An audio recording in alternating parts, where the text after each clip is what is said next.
Ayun, what's up sa inyo mga ka-dreamer? Magandang araw sa inyo at isang mabilisang video na naman ang ating bahagi sa inyo. At ito yung ating air filter na binakla sa ating Honda Wave 110 Alpha. Ayan, at pakita ko sa inyo kung ano yung mga sinyalis, kung bakit palitin na ang ating air filter. Air filter element, ayan nagmamantika na, may langis na dito, banda. Ayan din yung kulay mga ka-dreamer.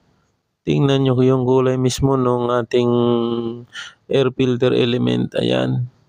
Yan, pagbago yan mga ka-dreamer, ay maganda ang kulay.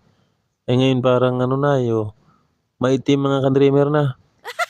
At ang sinyalis mga ka-dreamer ay nahina yung hatak. Parang ramdam ko na sa hatak ng throttle natin. Ayun, ramdam ko na parang kinakapos.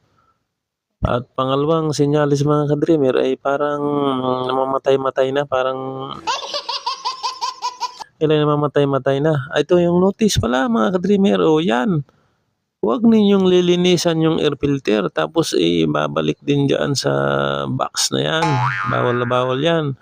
Kailangan nating palitan yan according to maintenance schedule mga ka-dreamer. Ayan, yung ating bagong air filter mga ka-dreamer, ito.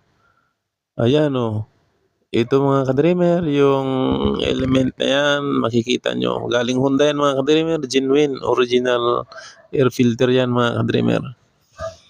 Ayan, pwede nyong makita yan, pwede nyo screenshot yung part number para makabili kayo ng original na air filter. Ayan, yung sinyalis mga ka-dreamer, yun nga, ang sinyalis nga ni mga ka-dreamer at nahina ang hatak at namamatay-matay. Sa manual natin mga ka-dreamer, makikita nyo na pag inabot ng 16,000 odometer ang motor ay palit ang air filter mga ka-dreamer. Ayan, pero kung madalas kayo sa alikabok, madalas sa mga nababasa, ay maganda mas madalas palitan. Yung 16,000 ay yung regular ko lamang na biyahe yan mga ka-dreamer. Metro Manila, Misanawi ng probinsya mga ka-dreamer. Ayan, yung dalawang air filter, yung luma at bago mga ka-dreamer. At yun mga ka-dreamer ang sinyalis. Kailangan nating alagaan yan, yung air filter. Mahalaga yan mga ka-dreamer. Yan. Huwag niyong bibili ng local yan. Yung mga nabili lang na mumurahin lang dyan. Yan. Genuine din mga ka-dreamer para at least magtagal yung ating gamit.